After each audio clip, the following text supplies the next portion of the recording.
Selamat datang di channel Perpus Cerita Dongeng. Cerita kali ini adalah cerita tentang pendekar suling emas. Jangan lupa subscribe dan menyalakan lonceng notifikasi agar tidak ketinggalan cerita seru lainnya. Langsung saja kita simak ceritanya.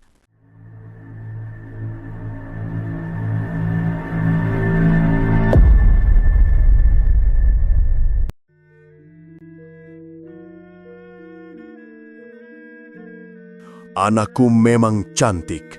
Ini semua orang tahu. Kalau mata melihatnya tidak cantik sekalipun, yang salah bukan dia, melainkan matanya. Tosu mentah, lekas kau pulang ke Kunlunsan, jangan mencari keributan di sini. Kalau begitu, Pinto minta pelajaran dari Beng Kaucu, kata Tosu itu sambil mencabut pedangnya. Ia tadi sudah membuktikan betapa hebat Sinkang dari Ma Tai-kun yang hanya merupakan adik seperguruan ketua Bengkau ini, maka ia tidak berani berlaku sembrono. Dengan pedang di tangan, ia mengira akan dapat mengimbangi lawannya, karena memang Kunlun Pai terkenal dengan kiam hoatnya, ilmu pedangnya. "Kau menantangku?" Liu Gan bertanya, masih tersenyum. Pinto siap. "Nah, terimalah ini." Kedua tangan Patju Sinong bergerak. Begitu cepatnya gerakan kedua lengannya itu, sehingga kedua tangan itu seakan-akan berubah menjadi 8. Inilah agaknya, maka ia mendapat julukan Patju Lengan 8. Dalam segebrakan saja, Ang Sintojin merasa seakan-akan ia diserang oleh 8 pukulan yang kesemuanya merupakan pukulan maut. Cepat ia menggerakkan tubuhnya dan memutar pedangnya melindungi diri. Plak, treng, aduh! Hanya dalam sekejap mata saja terjadinya. Entah bagaimana, Tosu itu sendiri tidak tahu pergelangan tangannya sudah terpukul, membuat pedangnya terpental, dan tiba-tiba ia merasa amat sakit pada telinga dan mata kanannya. Ia roboh, menggulingkan diri sampai beberapa meter, lalu meloncat lagi berdiri. Telinga kanan dan mata kanannya mencucurkan darah. Ternyata daun telinga kanannya pecah bagian atasnya, sedangkan pelupuk mata kanannya pun robek. Tosu mentah, mengingat akan suhengmu, Ang Kun Tojin, dan memandang muka terhormat suhumu, Kim Gansianjin, ketua Kunmern, aku tidak mengambil nyawamu. Akan tetapi, aku tidak dapat membiarkan matamu yang salah lihat dan telingamu yang salah dengar. Hendaknya pelajaran ini membuka matamu bahwa Bengkau tidak boleh dibuat main-main oleh siapapun juga. Nah, pergilah. Ang Sintojin maklum bahwa orang sakti di depannya ini bukan lawannya. Bahkan suhunya, ketua Kunlun Pai sendiri belum tentu akan dapat menandinginya. Ia bukan seorang bodoh dan nekat. Tanpa banyak cakap, ia memungut pedangnya, menjurah dan berkata, Pinto hanya dapat melaporkan kepada suhu bahwa Pinto gagal dalam tugas. Setelah berkata demikian, ia membalikkan tubuhnya dan pergi dari situ. Keadaan di situ sunyi sekali, ketegangan mencekam, dan suasana ini amat tidak enak. Patju Sinong, Liu Gan lalu tertawa dan menghadapi para tamunya. "Cui yang terhormat, harap maafkan gangguan tadi. Nah, karena soal pemilihan calon mantu sudah disebut-sebut oleh Tosu mentah tadi, terpaksa kami akui bahwa hal itu memang tidak salah. Cui sudah melihat ilmu silat anakku yang rendah. Oleh karena itu, kalau ada di antara para muda gagah yang hendak memperlihatkan kepandaian, anakku akan sanggup melayaninya. Mereka yang dapat mengalahkan anakku Liu Luxian berarti lulus, dan akan diadakan pemilihan di antara mereka yang lulus kalau-kalau ada yang berjodoh menjadi mantuku." Hahaha. Setelah berkata demikian dan menjura, ketua Bengkau ini duduk lagi di tempatnya. Saudara muda kue, kau lihat Tosu tadi menjemukan tidak?" "Memang menjemukan, semuanya menjemukan," kata Kue Seng. Hahaha, urusan begitu saja jangan menghilangkan kegembiraan kita. Mari minum. Keduanya lalu minum lagi dan keadaan di situ menjadi meriah pula. Sementara itu, Liu Luxian sudah meloncat ke tengah panggung lagi setelah meninggalkan pedangnya di atas meja. Hal ini berarti bahwa ia hanya akan melayani pertandingan tangan kosong tanpa mempergunakan senjata. Ketika melihat gadis cantik itu sudah berdiri siap di tengah panggung, di antara para tamu muda timbullah suasana gaduh. Sebetulnya banyak sekali pemuda yang datang dari berbagai penjuru dunia untuk menyaksikan kecantikan gadis yang sudah terkenal itu dengan mata sendiri. Dan sekarang, setelah melihat Liu Luxian, hampir semua pemuda yang hadir di situ tergila-gila dan tak seorang pun yang tidak ingin memetik tangkai bunga segar mengharum ini. Akan tetapi, menyaksikan ilmu kepandaian Liu Luxian dan kehebatan ayahnya, sebagian besar para muda itu sudah menjadi gentar dan tidak berani mencoba-coba.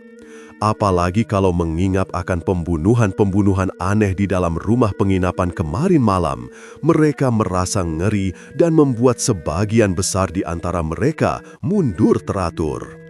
Betapapun juga, di antara mereka ada juga yang nekat karena mungkin dapat menahan hatinya yang sudah runtuh oleh kecantikan Luxian. Seorang pemuda berpakaian serba hijau dan yang duduknya di bagian bawah berjalan dengan langkah lebar dan gagah ke arah panggung. Kemudian sekali menggerakkan tubuhnya, ia sudah meloncat ke atas panggung berhadapan dengan Luxian. Pemuda ini berwajah cukup ganteng, alisnya tebal dan matanya tajam, hanya mulutnya lebar membayangkan ketinggian hati. Dengan sikap gagah, ia menjura dan merangkap kedua tangan di depan dada, memberi hormat kepada Liu Luxian sambil berkata, suaranya lantang. Aku bernama Han Bianqi, dikenal sebagai Xiao Kim Liong di lembah Sungai Minqiang, ingin mencoba-coba kepandaian Nona Liu yang gagah. Luxian melirik dan bibirnya melempar senyum manis sekali. Akan tetapi, sesungguhnya melihat mulut yang agak lebar itu, ia sudah merasa tidak senang kepada pemuda ini. Orang macam ini berani mau coba-coba, pikirnya. Apanya sih yang diandalkan? Tampangnya tidak menarik dan melihat gerakan loncatannya juga tidak banyak dapat diharapkan tentang ilmu silatnya. Saya Bong Siat dari lembah Yangtze, kata si muka kuning yang suaranya seperti orang berbisik atau kehabisan napas. Makin muak rasa perut Liu Luxian menyaksikan majunya dua orang yang berwajah buruk ini. Memang ia sengaja menantang agar mereka maju sekaligus, agar ia tidak usah berkali-kali menghadapi mereka seorang demi seorang. Pula, tantangannya ini merupakan akal untuk menilai mereka. Yang mau datang mengoroyoknya menandakan seorang laki-laki pengecut dan yang tidak boleh dihargai sama sekali, perlu cepat ditundukkan sekaligus. Han Bianqi girang melihat majunya dua orang yang semaksud itu. Kini terbuka kesempatan pula baginya untuk mencari kemenangan atau setidaknya tentu berhasil menyentuh kulit badan si nona atau beradu lengan. Maka ia tidak mau kalah semangat dan biarpun sudah sejak tadi ia dipermainkan, kini ia memperlihatkan sikap galak dan menerjang Liu Luxian dengan seruan nyaring. Dua orang yang baru naik itu pun tidak membuang kesempatan ini membarengi dengan serangan-serangan mereka karena mereka tahu bahwa serangan tiga orang secara berbarengan tentu akan lebih banyak memungkinkan hasil baik. Menjemukan! Liu Luxian berseru dan terjadilah penglihatan yang amat menarik. Tiga orang pemuda itu menyerang dari tiga jurusan. Serangan mereka galak dan ganas, apalagi si muka kuning Bong Siat yang ternyata merupakan seorang ahli ilmu silat yang mempergunakan tenaga dalam. Pukulan-pukulannya mendatangkan angin yang bersiutan. Namun hebatnya, tak pernah 6 buah tangan dan 6 buah kaki itu menyentuh ujung baju Lucian. Gadis itu dalam pandangan 3 orang pengeroyoknya lenyap dan berubah menjadi bayangan yang berkelebatan seperti sambaran burung walet yang amat lincah. Dan dalam pertandingan kurang dari 20 jurus, terdengar teriakan-teriakan dan secara susul menyusul tubuh 3 orang pemuda itu terbang dari atas panggung, terlempar secara yang mereka sendiri tidak tahu bagaimana. Mereka jatuh tunggang langgang dan berusaha untuk merangkak bangun. Orang-orang tak tahu malu, hayo lekas pergi dari sini. Terdengar suara keras membentak di belakang mereka dan sebuah lengan yang kuat sekali memegang tengkuk mereka dan tahu-tahu tubuh mereka seorang demi seorang terlempar keluar. Tanpa berani menoleh lagi kepada Ma Tai-kun yang melemparkan mereka keluar, 3 orang itu terus saja lari sempoyongan keluar dari halaman gedung. Para tamu menyambut kemenangan Liu Lucian dengan tepuk tangan riuh rendah. Para muda yang tadinya ada niat untuk mencoba-coba, makin kuncup hatinya dan hampir semua membatalkan niat hatinya, menghibur hati yang patah dengan kenyataan bahwa tak mungkin mereka dapat menandingi nona yang amat lihai itu. Akan tetapi, ternyata masih ada seorang laki-laki muda yang dengan langkah tegap dan tenang menghampiri panggung, kemudian dengan gerakan lambat melompat naik.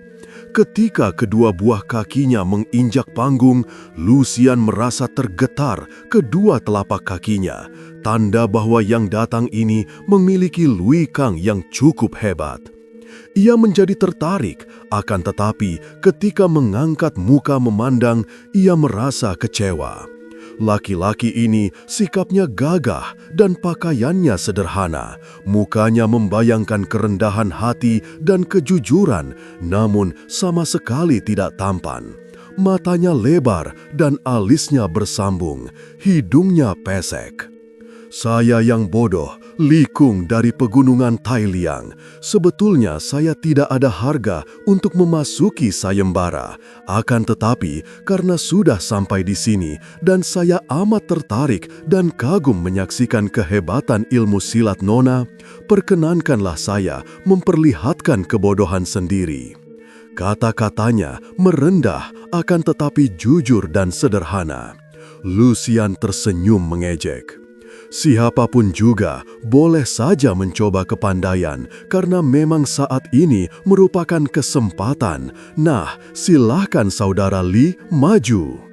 Nona menjadi nona rumah dan seorang wanita, saya merasa sungkan untuk membuka serangan, jawab Li Kung. Kalau begitu sambutlah ini. Secara tiba-tiba, Li Lucian menyerang. Pukulannya amat cepat, gerakannya indah, akan tetapi bersifat ganas karena pukulan itu mengarah bagian berbahaya di pusar, merupakan serangan maut. Li Kung berseru keras dan kaget. Tak disangkanya, nona yang demikian cantiknya begini ganas gerakannya. Maka cepat ia melompat mundur dan mengibaskan tangan dan menangkis dengan kecepatan penuh. Lucian tidak sudi beradu lengan, menarik kembali tangannya dan menyusul dengan pukulan tangan miring dari samping mengarah lambung yang merupakan terjangan maut yang amat berbahaya. Li Kung ternyata gesit sekali karena dengan berjungkir balik ia dapat menyelamatkan diri. Tepuk tangan menyambut gerakan ini karena sekarang para tamu merasa mendapat suguhan yang menarik, tidak seperti tadi di mana 3 orang pemuda sama sekali tidak dapat mengimbangi permainan Liu Lucian yang gesit. Pemuda pesek ini benar-benar cepat gerakannya walaupun tampaknya lambat dan tenang. Setelah diserang selama 5 jurus dengan hanya mengelak, mulailah dia mengembangkan gerakannya untuk balas menyerang. Telah ia duga bahwa pemuda ini merupakan seorang ahli Lui Kang dan ternyata benar. Pukulan pemuda ini berat dan antep, hanya sayangnya pemuda ini berlaku sungkan-sungkan. Buktinya, yang diserang hanya bagian-bagian yang tidak berbahaya. Marahlah Lucian, sikap pemuda yang hanya mengarahkan serangan pada pundak, pangkal lengan, dan bagian-bagian lain yang tidak berbahaya itu baginya diterima salah. Dianggap bahwa pemuda ini terlampau memandang rendah padanya, seakan-akan sudah merasa pasti akan menang, sehingga tidak mau membuat serangannya berbahaya. Setelah lewat 30 jurus mereka serang-menyerang, tiba-tiba Lucian mengeluarkan suara melengking tinggi yang mengejutkan semua orang. Gerakannya tiba-tiba berubah lambat dan aneh. Pukulannya merupakan gerakan yang melingkar-lingkar. Bagaimana kau lihat pemuda itu? Padju Sinong bertanya ketika ia melihat Kue Seng menoleh dan menonton pertandingan, tidak seperti tadi ketika 3 orang pemuda mengeroyok Lucian. Kue Seng memandang acuh tak acuh. Lumayan juga, bakatnya baik dan kalau ia tidak terlalu banyak kehendak, ia dapat menjadi ahli luikeh yang tangguh. Hahaha, kau lihat, putriku sudah mulai mainkan Sin Koakun ciptaanku yang terakhir. Pemuda itu takkan dapat bertahan lebih dari 10 jurus. Diam-diam Kue Seng memperhatikan, ilmu silat Sin Koakun, silat ular sakti, memang hebat, mengandung gerakan-gerakan ilmu silat tinggi yang disembunyikan dalam gaya kedua tangan yang gerakannya seperti ular menggeliat-geliat dan melingkar-lingkar.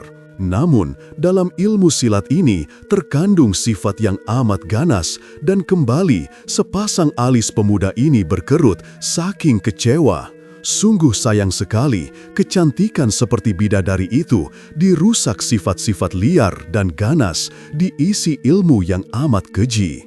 Untuk mengusir kekecewaan yang menggerogoti hatinya, pemuda ini menuangkan arak sepenuhnya dan mengangkat cawan.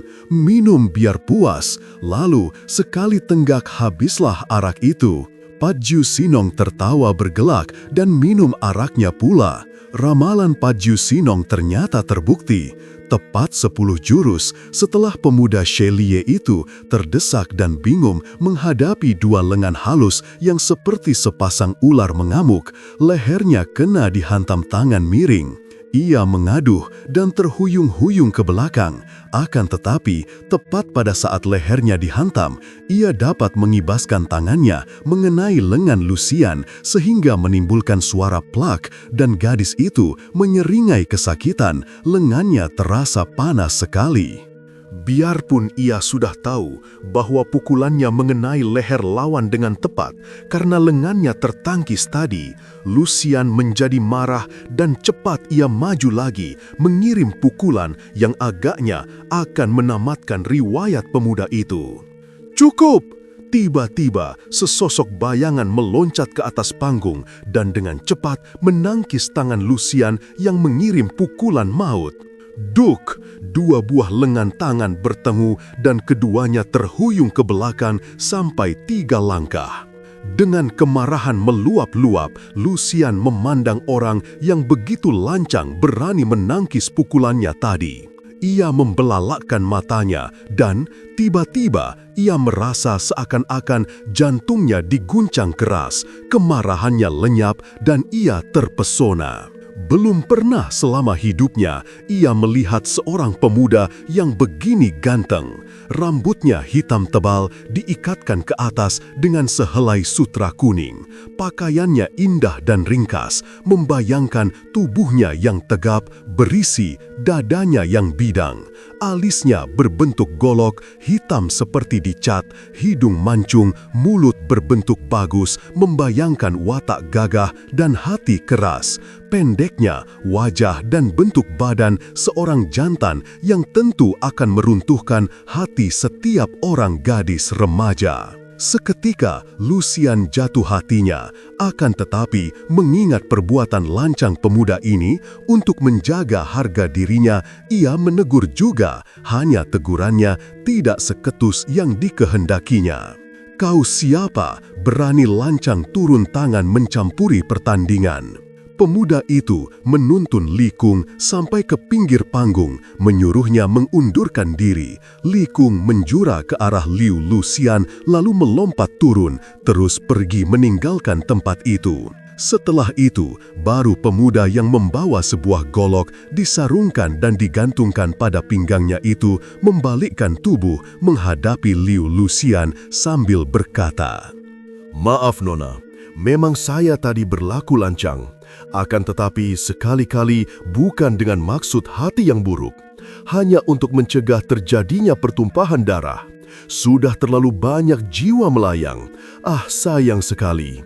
Ku nasihatkan kepadamu Nona, hentikan cara pemilihan suami seperti ini, tiada guna, dan kasihan kepada yang tidak mampu menandingimu. Nah, sekali lagi maafkan kelancanganku tadi." Ia menjura dan hendak pergi. Orang lancang, bagaimana kau bisa pergi begitu saja setelah menghinaku? Hayo, maju kalau kau memang berkepandaian. Lucian sengaja menantang karena hatinya sudah jatuh dan ingin ia menguji kepandaian laki-laki yang menarik hatinya ini.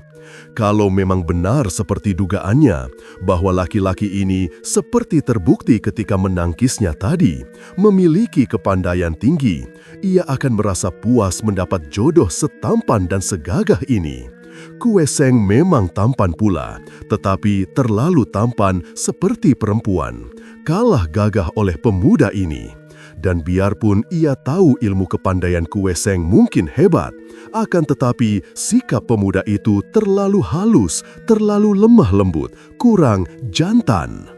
Pemuda itu membalikkan tubuhnya, kembali menjura kepada Lucian sambil berkata, suaranya perlahan, "Hanya Tuhan yang tahu betapa inginnya hatiku menjadi pemenang. Akan tetapi bukan beginilah caranya. Maafkan Nona, biarlah aku mengaku kalah terhadapmu." Sambil melempar pandang tajam yang menusuk hati Lucian, pemuda itu hendak mengundurkan diri.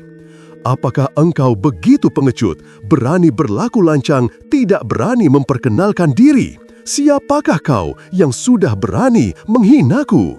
Dimaki pengecut, pemuda itu menjadi merah mukanya.